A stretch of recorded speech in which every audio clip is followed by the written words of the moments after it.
Un tribunal negó la acción de protección presentada por Wilman Terán, con la que pretendía obligar a Ecoavis a entrevistarlo para refutar lo que dijo en Contacto Directo la fiscal Diana Salazar. La policía confirmó que María Daniela Icaza, la directora encargada de la penitenciaría del Litoral que fue asesinada la tarde del jueves, no contaba con protección o custodia. Televistazo analiza cuánto costará al Estado dejar de cobrar durante 3 meses el consumo de 180 kilovatios a todos los usuarios del Sistema Eléctrico Nacional. Una resolución de la Junta de Regulación Monetaria obliga a los negocios a cobrar ante el cliente los consumos que realice con tarjetas de crédito o débito. 11 incendios forestales siguen activos en el país y 2 de los más intensos ocurren en Pichincha y Cotopaxi, en donde se han destruido 1.600 hectáreas. El correísmo prepara el camino para el juicio político en contra de la ministra Mónica Palencia y con ese objetivo archivó el proceso de censura en contra de un exfuncionario de Guillermo Lasso. Los padres de niños con alto coeficiente intelectual también tienen problemas para encontrar centros educativos para sus hijos. Estados Unidos congeló las propiedades y cuentas de Nicolás Maduro y otros 15 funcionarios del régimen chavista como sanción por el fraude electoral que dio el triunfo a Maduro sin que hasta ahora se muestren las pruebas. Vladimir Putin asegura que Estados Unidos y los demás países de la OTAN entrarán en guerra con Rusia si permiten que Ucrania utilice misiles de largo alcance en su contra. Televistazo visitó en la provincia de Los Ríos las lagunas del humedal Abras de Mantequilla, entre los cantones Mocache, Palenque, Pueblo Viejo y Vinces, una hermosa reserva de 22.500 hectáreas.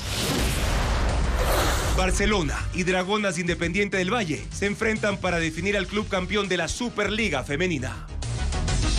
Viernes 13 de septiembre, amigos, comenzamos informando sobre la vulnerabilidad y riesgos de los funcionarios de las cárceles en Ecuador. Otra vez, la delincuencia pagó la vida de una trabajadora del Sistema Penitenciario Nacional.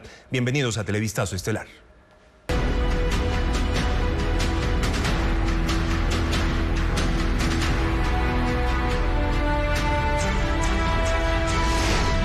Cárceles, directores en riesgo. La directora encargada que fue asesinada este jueves no tenía custodia a pesar de ocupar un cargo de alto riesgo en el sistema penitenciario. Diego Cuenca informa que la víctima laboraba desde hace 11 años en las cárceles. Eran las 6 de la tarde del jueves cuando María Daniela Icaza, de 35 años, fue atacada a tiros en la parroquia Pascuales en el norte de Guayaquil. El atentado ocurrió a 3 kilómetros de la penitenciaría del Litoral, donde ella trabajaba como directora encargada de esa cárcel. A pesar de ocupar un cargo de alto riesgo en el sistema penitenciario, su hermano en la red social X denunció que ella no tenía seguridad privada ni del Estado y se movilizaba en un auto junto al conductor que le hacía expreso para llevarla a su casa, quien además quedó herido tras recibir un impacto de bala en su brazo. Lo que pudimos ver el día de ayer fue que ellos no contaban con custodia y por eso recibieron este atentado. Según Criminalística, los sicarios que iban en moto dispararon 4 veces contra Icaza, quien murió en la ambulancia mientras era trasladada a un hospital. El Servicio Nacional de Atención a Personas Privadas de la Libertad de SNAI indicó a Televistazo que la funcionaria laboró en esa institución desde el 2013. Y entre diciembre de 2022 y septiembre de 2024, 4 directores de centros penitenciarios del país han sido asesinados en circunstancias similares mientras circulaban por las calles sin custodia policial pese a la peligrosidad de su cargo. A sus máximos representantes en las cárceles, el gobierno no les da resguardo. Luisa María Heredia con el análisis.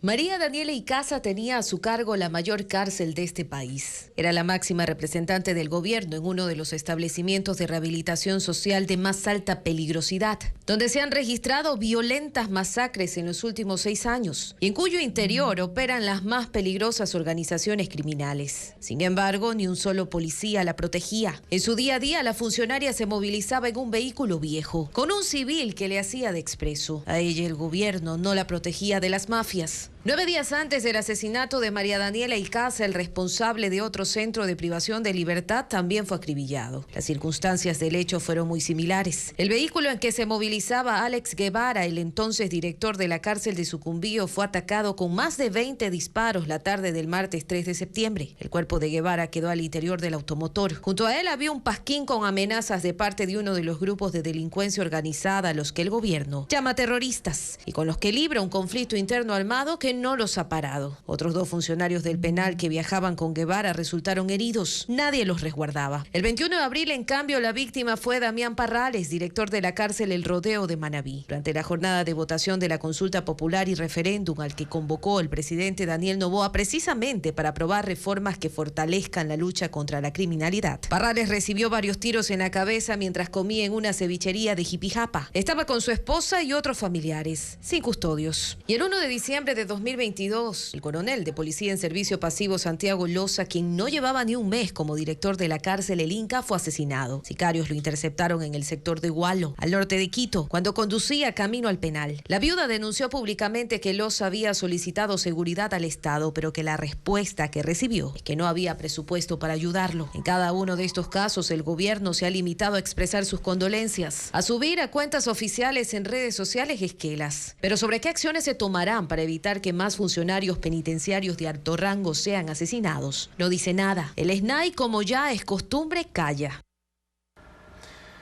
Por unanimidad, un tribunal penal rechazó la acción de protección presentada por el procesado del caso Metástasis, Wilman Terán, en contra de Ecoavisa. Los jueces no dieron paso a sus pretensiones de ser entrevistado a la fuerza por este medio de comunicación. Wilman Terán, preso y procesado en los casos Metástasis y obstrucción de la justicia, perdió la acción de protección que presentó en contra de Ecoavisa. El tribunal determinó que el medio de comunicación no violó ningún derecho de Terán, quien pretendía que los jueces ordenen al SNAI que lo trasladen desde la cárcel 4 de Quito hasta el set del programa Contacto Directo para responder a la fiscal general Diana Salazar. Terán incluso exigía que lo entreviste Carlos Rojas, el mismo periodista que estuvo con la fiscal. Según el fallo, el procesado incumplió el procedimiento legal para solicitar el derecho a la réplica. En la audiencia intervinieron 2 abogadas a favor de Terán y del otro lado hubo 3 exposiciones sobre los riesgos de atentar en contra de la libertad de expresión y de prensa. Los jueces escucharon a la presidenta del Consejo de Comunicación, Janine Cruz, y al director de Fundamedios, César Ricaurte. Imagínense si la acción de protección pasaba. Esto sería totalmente lesivo para la libertad de prensa, para el trabajo periodístico. Tendríamos a un sinnúmero de personas cuestionadas exigiendo, en este caso, ser entrevistados por medios de comunicación. Definitivamente es una victoria para la libertad de expresión. La pretensión del doctor Terán sobrepasaba definitivamente el marco legal ecuatoriano. Concluida la audiencia, el padre y abogado de Wilman Terán no quiso emitir declaraciones. El procesado fue trasladado de regreso a la cárcel por los agentes penitenciarios. El lunes estará de vuelta en las Cortes para la continuación de la audiencia del caso Metástasis. El fiscal general subrogante lo acusó como autor del delito de delincuencia organizada y expondrá los elementos que tiene en su contra sobre su relación con el narcotraficante asesinado Leandro Norero.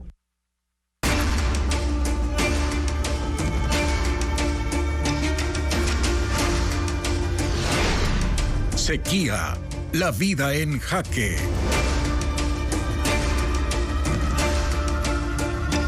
En promedio, la cota de la central Mazar, que abastece a todo el sistema Paute, cae 1 metro por día. El acelerado descenso amenaza con parar las operaciones de las 3 centrales hidroeléctricas que en conjunto son las que más aportan al país. Diego Puente con la actualización del panorama. El embalse de Mazar se acerca peligrosamente a su nivel crítico. Es la presa más grande del país y alimenta a las hidroeléctricas Mazar, Molino y Sopladora en la cuenca del río Paute en el Austro. Juntas aportan la mayor cantidad de energía al país. El nivel mínimo en el embalse para que las hidroeléctricas funcionen de manera segura es de 2.115 metros sobre el nivel del mar. Hoy está en 2.126,57 centímetros.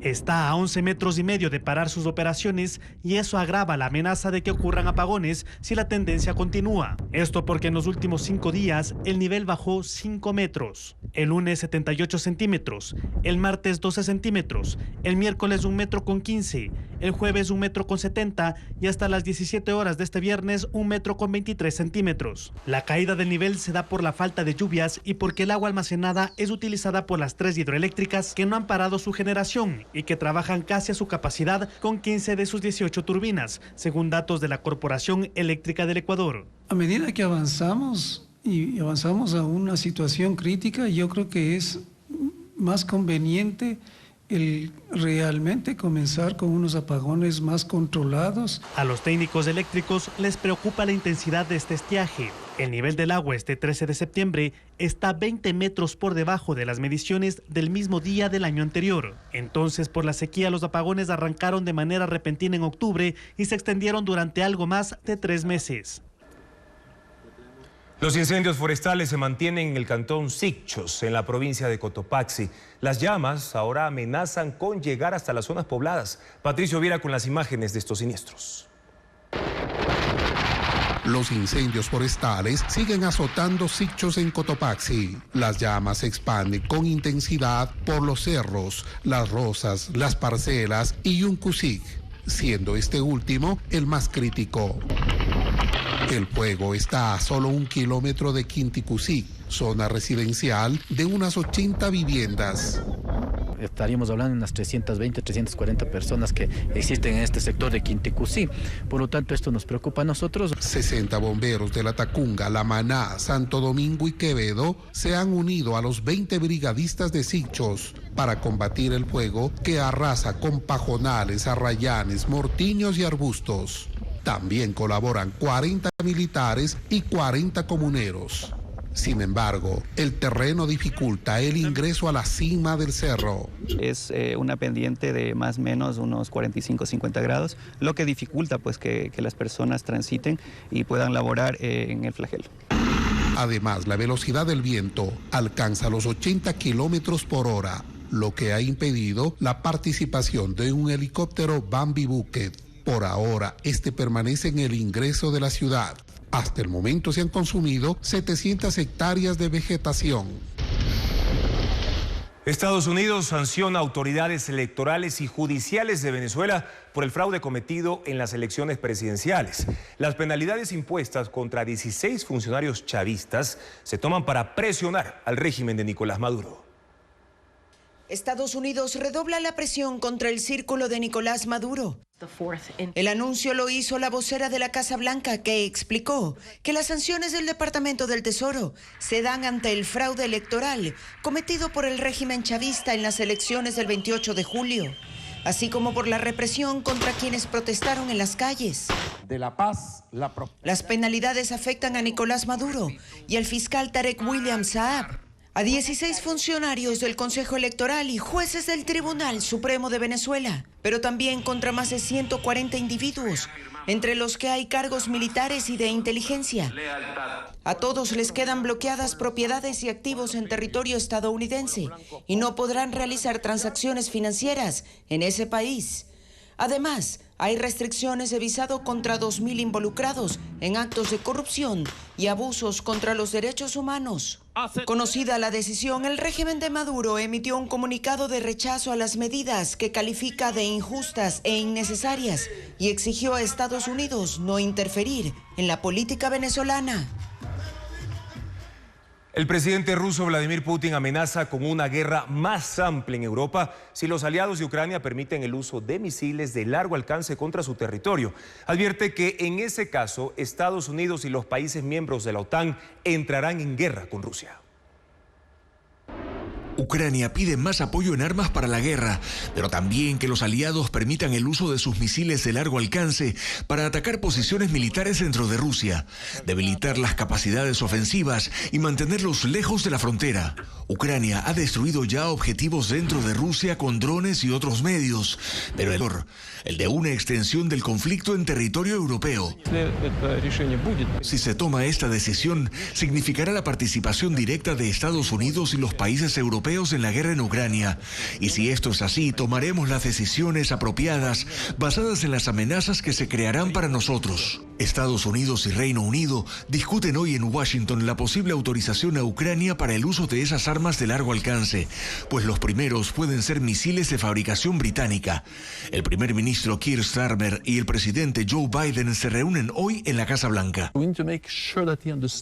Mientras que el secretario de la OTAN, Jens Stoltenberg, cree necesario ejercer más presión sobre Putin, que comprenda que no puede ganar en el campo de batalla, que pagará un precio muy alto, dijo, y que entonces tal vez esté dispuesto a sentarse y aceptar una solución en la que Ucrania prevalezca como una nación soberana e independiente en Europa. En breve, una resolución de la Junta de Política y Regulación Monetaria obliga a que el cobro con tarjeta de crédito y débito se haga en presencia del cliente. El incumplimiento de esta medida puede ocasionar que el negocio pierda el permiso para utilizar sistemas de pago auxiliares. Adriana Bermeo lo explica en el siguiente reportaje. Ahora es obligatorio que los pagos con tarjetas de crédito y débito se hagan en presencia del cliente. Una resolución de la Junta de Política y Regulación Monetaria dispone que el personal encargado del cobro no deberá manipular la tarjeta o billetera electrónica fuera de la vista del comprador en ningún momento durante el proceso de pago. Antes de la resolución era común, pero también legal, que se entregue la tarjeta para pagar, sobre todo en restaurantes. En adelante, el usuario puede negarse y exigir ver cómo el cobrador desliza su tarjeta en el DataFAS o acercarla para ejecutar la transacción con el chip, conocido también como sistema contactless. Todo esto por seguridad, para evitar que la tarjeta sea clonada o se obtengan datos que están a la vista como el código de seguridad. Los negocios que obliguen al cliente a entregar su tarjeta pueden ser denunciados en el Banco Central, la Superintendencia de Bancos y la Superintendencia de la Economía Popular y Solidaria. De llegar a comprobarse la infracción, el local puede perder el permiso para utilizar sistemas de pago auxiliares. En la resolución también se dispone que los negocios obligatoriamente deben ofrecer al menos un canal de pago electrónico, que puede ser transferencia bancaria, billetera electrónica e incluso cobros mediante códigos QR. 53,000 personas trabajan como conductores de aplicación en el país y cada día se suman 15. Para el 85% esa es su única fuente de empleo. Y es que la Corte Constitucional emitió un dictamen que permite que puedan operar sin ser sancionados. Adriana Bermeo con el informe.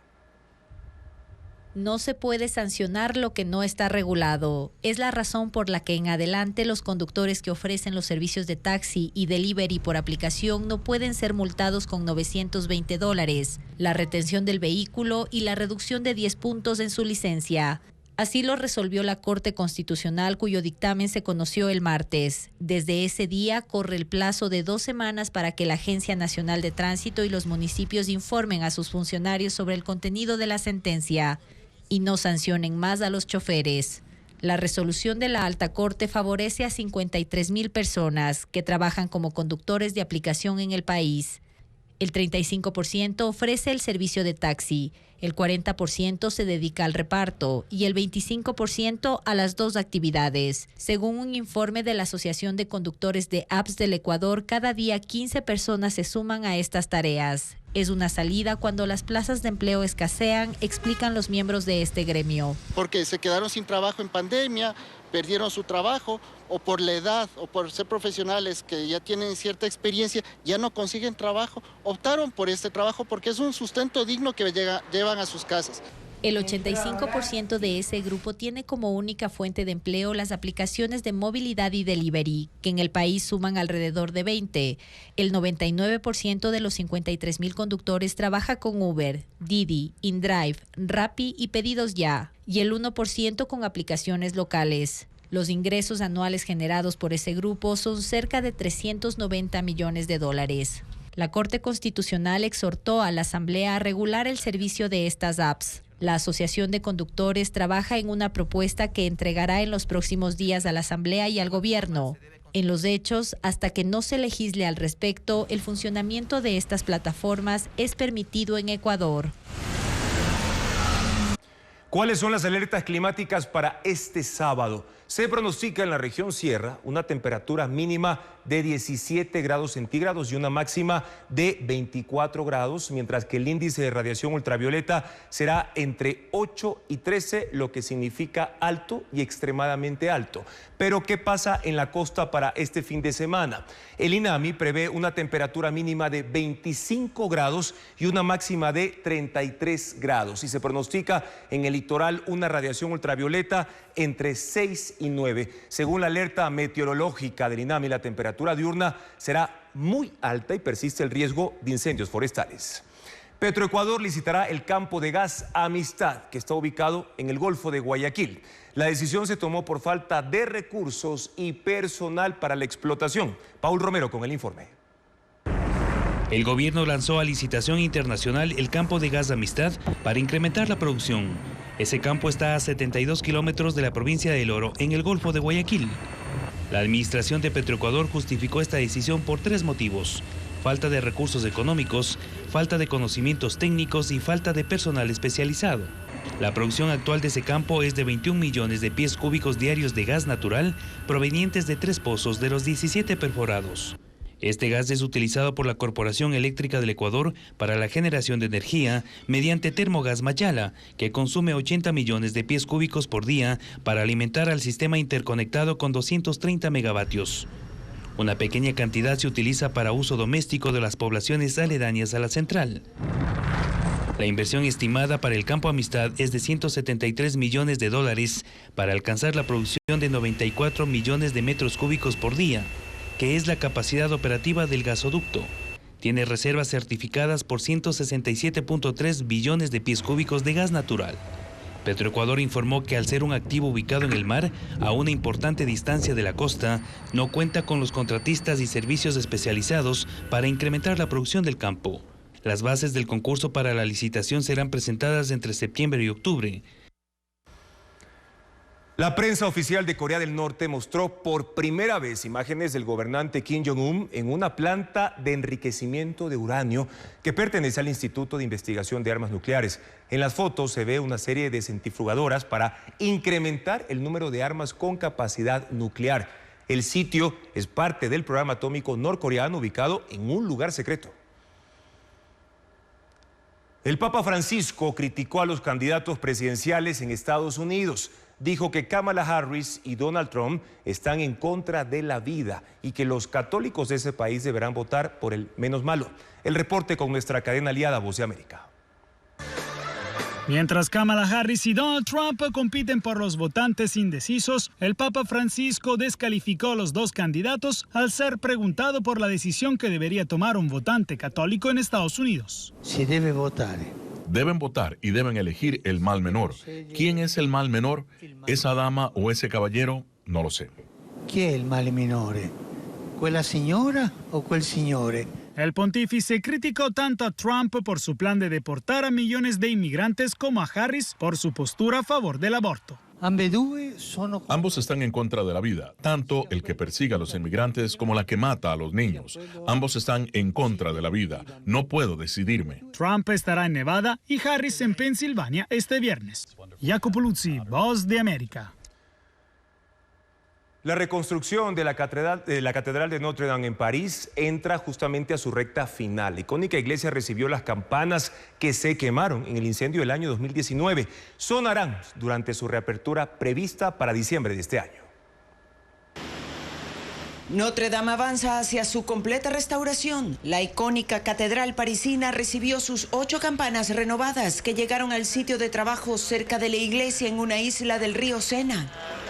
La más grande pesa 4 toneladas. Se llama Gabriel por el ángel que anunció a María que iba a ser madre de Jesús. Las otras 7 también tienen nombres representativos de la historia sagrada y destacados religiosos franceses. El techo y la aguja de la catedral que se derrumbaron en el incendio de 2019 ya fueron reemplazados y los andamios se están retirando del lugar. La reinauguración de la catedral, uno de los templos católicos más representativos en Europa y el mundo, está prevista para el 8 de diciembre, día de la fiesta de la Inmaculada Concepción. El Papa Francisco ha sido invitado a la ceremonia, pero el Vaticano no ha confirmado su asistencia todavía. El gobierno de Suecia pagará hasta $35.000 a los migrantes que deseen regresar a sus países de origen. La medida entraría en vigencia a partir del año 2026. El país nórdico, desde 1990, acogió a un gran número de migrantes de los Balcanes, África y Medio Oriente, pero con los años ha tenido dificultades para integrarlos. Los solicitantes deben contar con documentos en regla para recibir esta ayuda. Otros países europeos también ofrecen este tipo de incentivos, como por ejemplo Dinamarca, que paga más de $15.000 por persona, Noruega $1.400, Francia $2.800 y Alemania $2.000. La República Democrática del Congo condenó a pena de muerte a 37 implicados en el fallido golpe de Estado de mayo, cuando gente armada se tomó el edificio de gobierno con la intención de derrocar al régimen. Un tribunal militar los declaró culpables de cargos de asociación criminal, posesión ilegal de armas y terrorismo. Entre los sentenciados también están 3 estadounidenses. La fecha y el método de ejecución se anunciarán en una próxima audiencia, aunque en ese país los delitos militares se castigan con el fusilamiento. Inundaciones y deslizamientos de tierra causados por un megatifón dejan 233 fallecidos y millones de afectados en Vietnam. Las autoridades temen que el número de víctimas aumente drásticamente en las próximas horas. Continúa la búsqueda en aldeas que quedaron destruidas. El megatifón Yagi tocó tierra en Vietnam el pasado sábado, pero sus efectos siguen siendo devastadores. Las lluvias no cesan en algunas zonas, principalmente en lo alto de las montañas, causando el desbordamiento de ríos y deslizamientos de tierra. La zona más afectada es Lang Nu, donde una ola de barro recorrió varios kilómetros, arrasando las aldeas. Más de 500 militares y rescatistas trabajan en el lugar para buscar víctimas entre los escombros. En otros puntos del país, el problema son las inundaciones. El agua supera el metro de altura. Hasta el momento se confirma la muerte de 233 personas, pero las autoridades advierten que el número puede aumentar en las próximas horas, pues hay al menos 50 más que están desaparecidas. De igual forma, intensas lluvias en la ciudad colombiana de Barranquilla provocaron que calles inclinadas se conviertan en cascadas, arrastrando vehículos y también provocando inundaciones en zonas bajas. Una mujer fue sacada de su auto a tiempo, segundos antes de que fuera arrastrado hasta chocar con un muro. El Instituto Meteorológico y de Estudios Ambientales pronostica más lluvias durante este fin de semana. Y el equipo acrobático de la Real Fuerza Aérea Británica sobrevoló las cataratas del Niágara en el lado canadiense para celebrar el aniversario de la aviación militar de ese país. Las 9 naves de la escuadrilla conocida como Flechas Rojas desplegaron estelas de humo con los colores rojo, blanco y azul y su característica formación en diamante. Sus pilotos entrenan 6 meses cada año para perfeccionar las rutinas de futuras exhibiciones. Padres de niños con altas capacidades intelectuales revelan las dificultades que tienen para encontrar escuelas para sus hijos. Además, advierten que las instituciones públicas ni siquiera cuentan con políticas que motiven a los estudiantes para que puedan desarrollar su potencial. Carla Delgado sigue este tema. Isaac tiene 8 años. A los 4 ya sabía leer. Su madre cuenta que desde esa edad le gustaba entablar conversaciones profundas y escarbar en temas complejos. Un examen para medir su coeficiente intelectual solo confirmó lo que ella sospechaba. El niño tiene alta capacidad intelectual. 120 es su puntaje. El de una persona común está entre los 90 y 114 puntos. Pronto sus maestras detectaron que aprendía más rápido que el resto y se aburría en el aula. Y aunque había voluntad, las docentes le aconsejaron que busque una escuela en donde potencien su capacidad, porque era difícil seguir el ritmo del niño y dejar de lado al resto. En su búsqueda, se dio cuenta que tampoco otras escuelas públicas ofrecían las condiciones para educar a niños como Isaac, y no pudo inscribirlo en una escuela privada porque no cuenta con los recursos. El niño ahora volvió a su antigua escuela, una situación frustrante para ambos. Marianela también padeció en la búsqueda para conseguir una escuela para su hijo que tiene altas capacidades intelectuales. El vacío en el sistema educativo para atender las demandas de estos niños le impulsó a crear un centro educativo privado para menores como su hijo, uno de los pocos en el país. En las aulas de esta escuela las historias son muy parecidas. niños súper inteligentes, con habilidades extraordinarias e incomprendidos en la mayoría de casos en las escuelas por las que pasaron. Rosalía Arteaga, experta en educación y expresidenta de la República, explica que en el Ecuador, y según la media mundial, el 2% de la población tiene capacidades extraordinarias, lo que quiere decir que al menos 340.000 personas tienen alta capacidad intelectual. ¿Qué pasa? Que llegan niños excepcionales, se cansan rápido de la clase, se transforman en los molestosos, dicen que son chicos inestables y esos chicos se desmotivan o realmente no siguen los estudios o simplemente se acostumbran a esa especie de normalización, diríamos así, y dejan de exhibir todas aquellos y de usar aquellos talentos especiales. Desde esa cartera de Estado indican que se encargan de dar acompañamiento para que haya inclusión para estos niños con necesidades especiales. Aunque eso no es suficiente para los padres de estos menores. Recalcan que no han encontrado ayuda ni políticas que en la práctica sirvan para que sus hijos desarrollen todo su potencial. Un exprefecto de Imbabura fue sentenciado por pagar seguridad para su domicilio con recursos de esa institución, informa Fabiola Santana. El exprefecto de Imbabura, Diego García, fue sentenciado a 1 año de cárcel por el delito de peculado. El fiscal provincial de Pichincha, Hernán Flores, lo acusó de contratar a 6 personas bajo dependencia de la prefectura y ordenarles prestar servicios de seguridad en su domicilio. Esto ocasionó un perjuicio de $182.600 a la institución entre 2009 y 2014. Los auditores de la Contraloría y los guardias de seguridad también testificaron en la audiencia de juicio. De esta manera, la justicia sienta un precedente para la autoridad que utilice fondos públicos para servicios privados. La Policía Nacional brinda el servicio de seguridad según el análisis de riesgo de la autoridad. Estreno de películas, obras de teatro, libros y una experiencia arqueológica son algunas de las recomendaciones que María Belén Goncalves detalla en la agenda cultural para este fin de semana.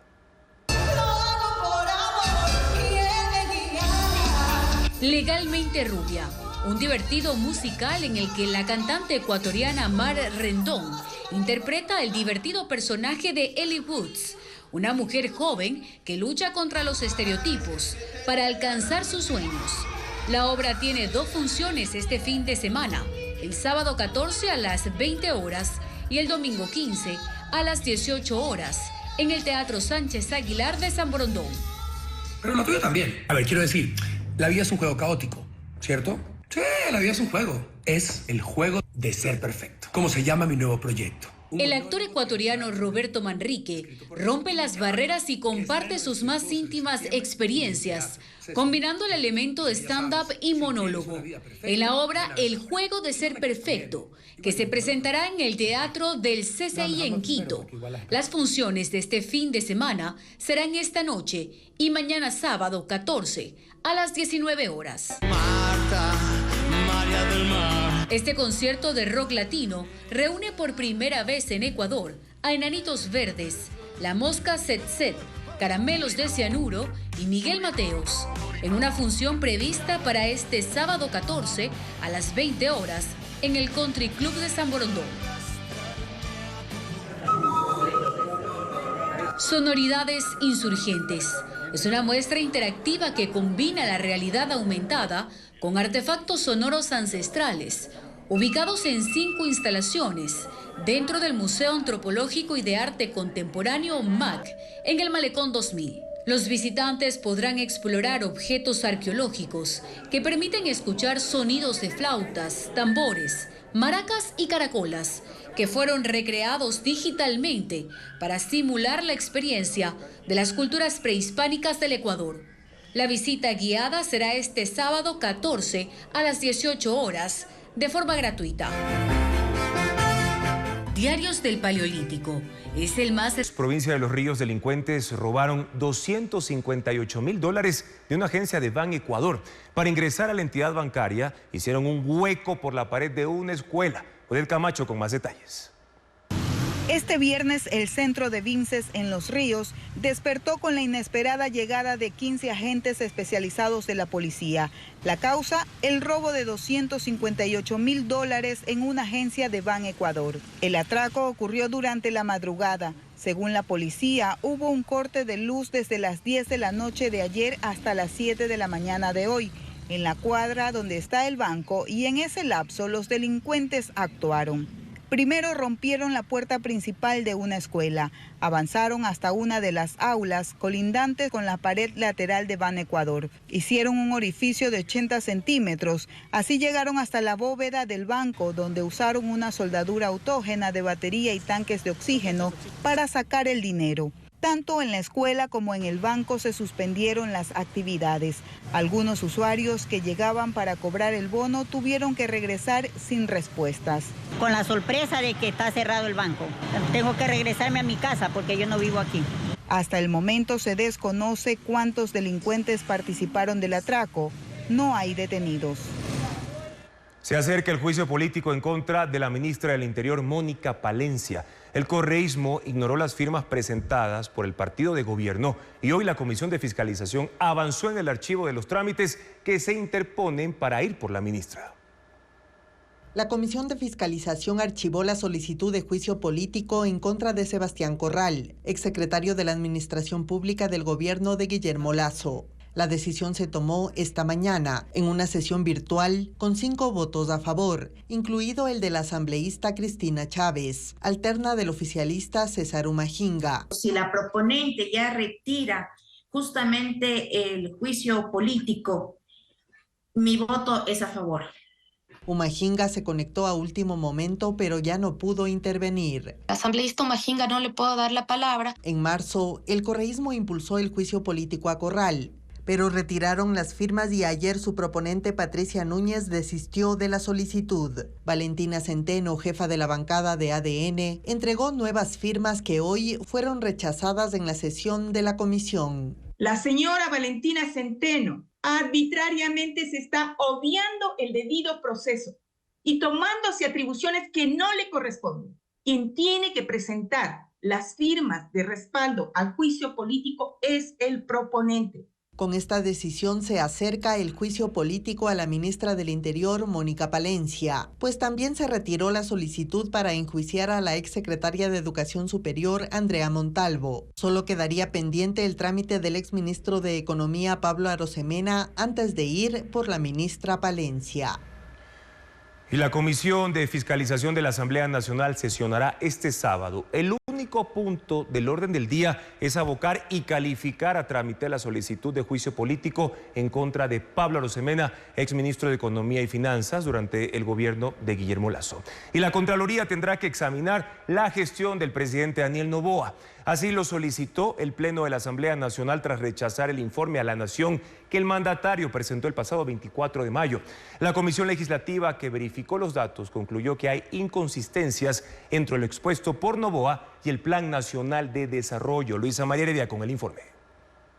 Lo expuesto por Daniel Noboa en el informe a la Nación el 24 de mayo presenta inconsistencias en los datos y no reporta el cumplimiento de las metas. Esa es la conclusión a la que llegó la comisión que fue creada en la Asamblea para revisarlo. El documento elaborado por los legisladores que la integraron y que fue aprobado este jueves por el Pleno precisa que el informe a la Nación debió reflejar el cumplimiento o avances de cumplimiento del Plan Nacional de Desarrollo 2024-2025 y no únicamente presentar el listado de acciones implementadas por cada uno de los ejes, pues Noboa en su alocución habló y presentó videos sobre lo hecho en materia de seguridad, salud, educación y empleo, que incluían muchas cifras. Tras revisar información adicional enviada por ministerios y secretarías, la comisión detectó que no tienen sustento ni relación con la mayoría de objetivos trazados en el plan. El Plan Nacional de Desarrollo 2024-2025 se compone de 107 metas, de las cuales en el informe de labores del presidente de la República únicamente fueron reportadas 18.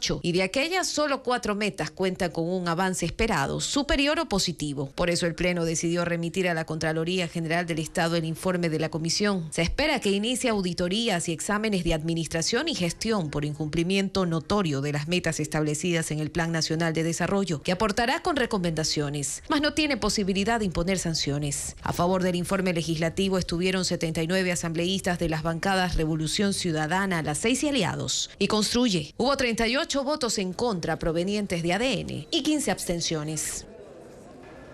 El presidente Noboa veteó parcialmente el proyecto de ley de armas, municiones, explosivos y materiales relacionados. Desde este viernes, la Asamblea tiene un plazo de 30 días para insistir en el proyecto o allanarse a las objeciones del Ejecutivo, como lo informa Paul Romero. El presidente Daniel Noboa vetó parcialmente el proyecto de ley de armas, municiones, explosivos y materiales relacionados, aprobado por la Asamblea el pasado 13 de agosto con 79 votos. En el documento de 42 páginas remitido al presidente Henry Kronfle, el mandatario objeta 25 artículos y 3 disposiciones transitorias, porque a su juicio el proyecto requiere precisiones y cambios. Propone implementar un sistema de trazabilidad de las armas, municiones, explosivos, bajo supervisión del Comando Conjunto de las Fuerzas Armadas, para un mejor control del ciclo de fabricación, importación, distribución, permisos de todo tipo de armamento. Deberán contar con una marca de identificación del fabricante de las armas de fuego, municiones tanto letales como menos letales, número de lote, calibre, debidamente registrados en el sistema informático del Comando Conjunto para rastrear la trazabilidad. En otro artículo, el presidente incorpora al Cuerpo de Seguridad y Vigilancia Penitenciaria, junto a la Policía y Fuerzas Armadas, como institución a la que el Estado tiene la obligación de entregar armas de dotación para el cumplimiento de sus tareas. Esto, según Noboa, está en concordancia con el Código Orgánico de Entidades de Seguridad Ciudadana y Orden Público y la Ley Orgánica del Uso Legítimo de la Fuerza, que regulan el monopolio del uso de las armas. Sobre el requisito para el porte y tenencia de armas de fuego de personas civiles, Noboa aclara en el veto la prohibición para personas condenadas con sentencia ejecutoriada y la tenencia en los centros educativos. Desde este viernes, la Asamblea tiene 30 días para insistir en el proyecto de ley original con 92 votos o allanarse a las objeciones presidenciales. Si no da trámite al veto parcial, los cambios realizados por el Ejecutivo entrarán en vigencia por el Ministerio de la Ley.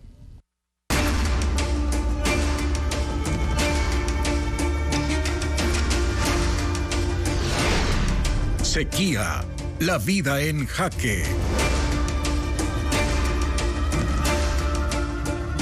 6 hectáreas de bosque y casas parcialmente afectadas por las llamas dejó el incendio del Panecillo en el centro de Quito. La persona señalada de iniciar el fuego permanecerá en prisión preventiva mientras se desarrollan las investigaciones. Diego Puente con el informe. En las faldas del Panecillo, en el centro de Quito, se consumieron 6 hectáreas de vegetación por el incendio del jueves, según las primeras estimaciones de los bomberos. El piso sigue caliente y humeante. 16 bomberos enfrían el terreno y controlan algunas llamas para evitar que el fuerte viento reactive el incendio. Lo que estamos realizando en estos momentos es control de unos focos secundarios, dejando enfriando bien el lugar e inundando para evitar los posibles reinicios en el lugar. Las colinas están cubiertas de un manto negro y gris. Esta ceniza se levanta con los vientos y provoca que los habitantes tosan. Hay riesgo de caída de ramas, por lo que está impedido el paso por estos senderos. El césped quemado da cuenta que 6 casas estuvieron cerca de ser consumidas. En las paredes y techos hay evidencias que las llamas fueron apagadas antes de que inicien incendios estructurales. Según Domena, tiene dificultades para caminar, pero se da modo para recoger las cenizas del incendio. Mira la chilca quemada al lado de su casa que amenazó con consumirla. Y con decirle, yo estaba bien asustado aquí, bien asustado. Nunca había presenciado un fuego así, nunca lo había presenciado yo. Era una llama que estaba hasta arriba, hasta arriba. Cerca de su vivienda, las casas antiguas forman una hilera en la avenida 5 de Junio que conecta con el casco colonial. El Panecillo es la frontera sur con el centro histórico de Quito. En sus faldas hay casas de cemento, pero también de adobe y madera, fácilmente consumibles en un incendio.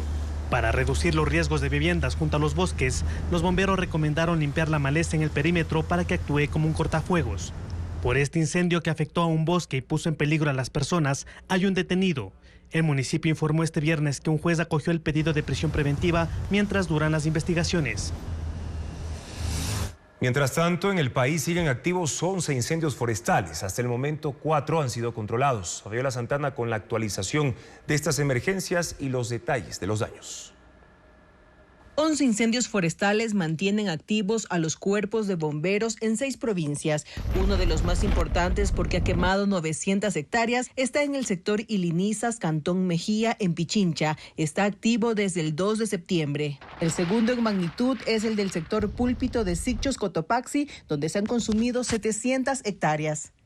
Le sigue con 450 hectáreas afectadas el de la Merced de Buenos Aires en Urcuquí, Imbabura. Su monitoreo se hace mediante dron porque está en una zona de difícil acceso. Un número de hectáreas similar, 430, se han consumido en el sector El Púlpito de Sichos, Cotopaxi, que está activo desde finales de agosto.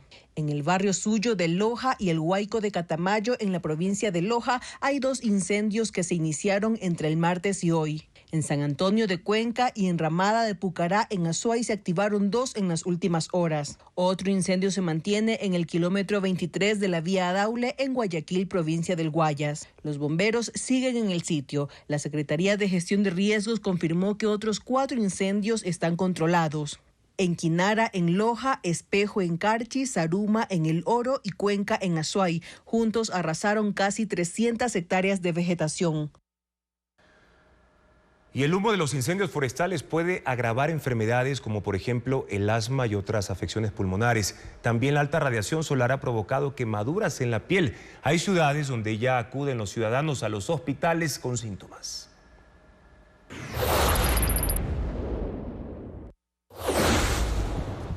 Desde hace 2 semanas, Loja amanece como si estuviera cubierta de una bruma intensa. Son los efectos de los incendios forestales de los últimos días, que genera una mala calidad del aire, impactando negativamente a grupos sensibles. Lo que tenemos acá técnicamente se denomina es una nube de aerosoles, es decir, una mezcla de gases y partículas. Las autoridades confirman que hasta el hospital del IES en esa ciudad llegan pacientes con distintos síntomas. Que ha incrementado el número de consultas clínicas, especialmente en la especialidad de neumología, sobre todo en pacientes que tienen patologías preexistentes como asma, rinitis, que se exacerban con el efecto ambiental que estamos viviendo en este momento. En Cuenca, las autoridades monitorean la calidad del aire luego de que el pasado 10 de septiembre la Dirección de Gestión de Riesgos detectó que fue poco saludable. Otro problema en la capital azuaya es el índice de radiación ultravioleta. Lo que hemos visto en abundante cantidad son pacientes con quemaduras solares, ya que sin la correcta protección, el uso de un factor de protección 50 más en protector, vamos a tener una quemadura solar probablemente en niños menores de 5 años o en adultos mayores de 80.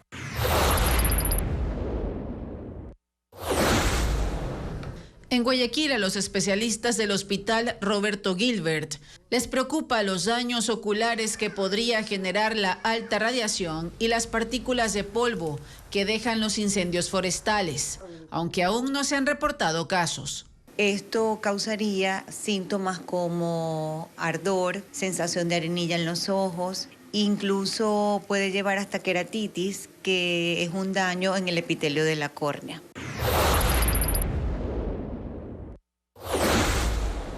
También en Quito, los neumólogos piden tener más cuidado con los pacientes que tienen antecedentes de alergia y otros problemas pulmonares. Si estamos fuera, usar mascarilla, pero no la mascarilla quirúrgica, de preferencia mascarilla KN95, N95. En los centros del IES de la capital descartaron que exista un incremento de enfermedades respiratorias a causa de los incendios. En Napo, la sequía deja a 10.000 habitantes de 150 comunidades rurales sin agua. Algunos afluentes lucen secos y también agrietados. Elizabeth Quesada con las imágenes. En Tena, los afluentes que abastecían a 150 comunidades rurales de 3 parroquias han reducido sus caudales drásticamente. El río Cristal parece un camino pedregoso lleno de palizada, mientras que el Rarayacu ha disminuido su caudal en un 80%. Estas eran las principales fuentes de agua para 4.000 habitantes de Aguano, una parroquia sin red de agua potable que depende de pozos conectados a estos ríos. En el sector San Pedro de Arajuno, sus 200 comuneros buscan nuevas vertientes, llevando botellones y baldes para recoger agua y lavar ropa. El río Arajuno está a 300 metros de los hogares del centro poblado que tenemos aquí en la comunidad. De ese río nos hemos estado abasteciendo de agua últimamente porque no hay agua de lluvia por la sequía. Las parroquias Puerto Napo y Chontapunta viven una situación similar con 77 comunidades afectadas por la disminución de los ríos Sindi y Umuyacu, que están empezando a secarse. Según el municipio de Tena, hay 10.000 habitantes de zonas rurales afectados por la sequía. Al momento, 4 tanqueros están entregando agua en estas áreas. El gobierno emitió el decreto con el que determina la gratuidad del consumo eléctrico de 180 kilovatios durante diciembre, enero y febrero. El decreto va más allá de lo anunciado originalmente e incluye a quienes tienen consumos mayores a los 180 kilovatios. Ellos solo tendrán que pagar el excedente, como le explica a continuación Lenín Artieda. Primero fue el anuncio que sería gratuito el consumo de energía eléctrica de hasta 180 kilovatios en los meses de diciembre, enero y febrero, que los beneficiarios serían 3,5 millones de usuarios. La noticia la dio el propio presidente de la República en un mensaje que había grabado antes de irse de gira a Canadá y Estados Unidos y que se emitió 48 horas después de un apagón que afectó a 11 provincias del país. Asumiremos este costo porque mereces un descanso. Luego, el ministro de Gobierno comentaba cuánto le costaría al país esta medida que coincide con los tiempos de la campaña electoral. El valor que anunció fue de $34 millones. El viceministro de Electricidad y Energía Renovable decía en una entrevista que había más, que se iba a sancionar con un 3% adicional sobre el valor de las planillas a quienes consumieran más de 180 kilovatios. Esto como una forma de incentivar el ahorro. Pero a las pocas horas, el gobierno emitía un comunicado diciendo que no se iba a implementar ningún mecanismo de penalidad o sanción, como lo había señalado su propio viceministro. Hasta que salió el decreto. Es el 384 y va más allá de lo originalmente anunciado. El documento dispone que se ejecuten las acciones pertinentes para que el Estado otorgue una compensación del valor equivalente a 180 kilovatios hora en la planilla de los usuarios residenciales del servicio de energía eléctrica en todo el país, durante los meses de diciembre, enero y febrero. El excedente del consumo será asumido por el usuario. Es decir, el beneficio ya no será solo para quienes consuman hasta 180 kilovatios, como se dijo originalmente, sino que a todos los consumidores residenciales se les regalará esa cantidad de energía eléctrica. El consumo adicional a ese valor es lo que se tendrá que pagar. Ahora, esta ampliación del beneficio, ¿cuánto le costará al país? El costo del consumo de 180 kilovatios genera una factura de $15.01, según la calculadora de facturación de CENEL. Esto es referencial, puesto que, a mayor consumo, el costo del kilovatio se incrementa. Los usuarios residenciales que consumen más de 180 kilovatios son 1,5 millones en el país. Una multiplicación simple nos da un valor de subsidio de al menos $22.515.000 mensuales. Como el regalo del gobierno es por 3 meses, serían al menos $67.545.000 el costo de esta medida, que coincide exacta con la campaña electoral. Si se suma esto a los 34 millones del cálculo original del régimen, resulta que la compensación le costaría al país $101 millones, pero ese valor podría incrementarse si es que los 34 millones a los que hizo referencia el ministro en primera instancia fueran el valor mensual y no total de la condonación a quienes consuman hasta 180 kilovatios en diciembre, enero y febrero. Las iglesias del Centro Histórico de Quito fueron sede de 17 misas en distintos idiomas. Las celebraciones religiosas se efectuaron en el marco de la edición número 53 del Congreso Eucarístico Internacional que se lleva a cabo en la capital.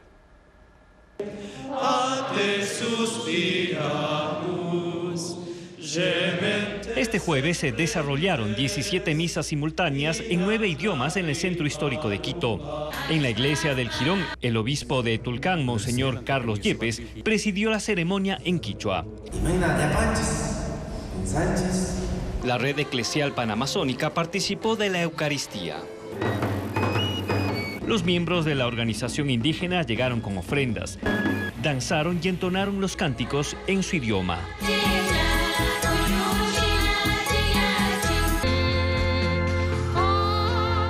A la par, en la iglesia de San Agustín se llevó a cabo la misa en chino mandarín, dirigida por Monseñor Martín Yao Wen, obispo de Taichung, Taiwán.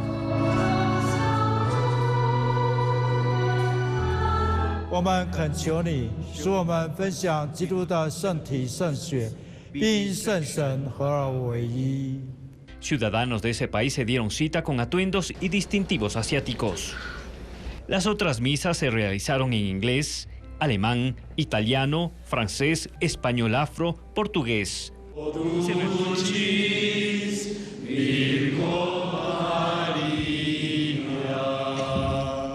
Se realizaron en las iglesias de la Compañía, San Francisco, la Basílica, Santo Domingo, entre otras.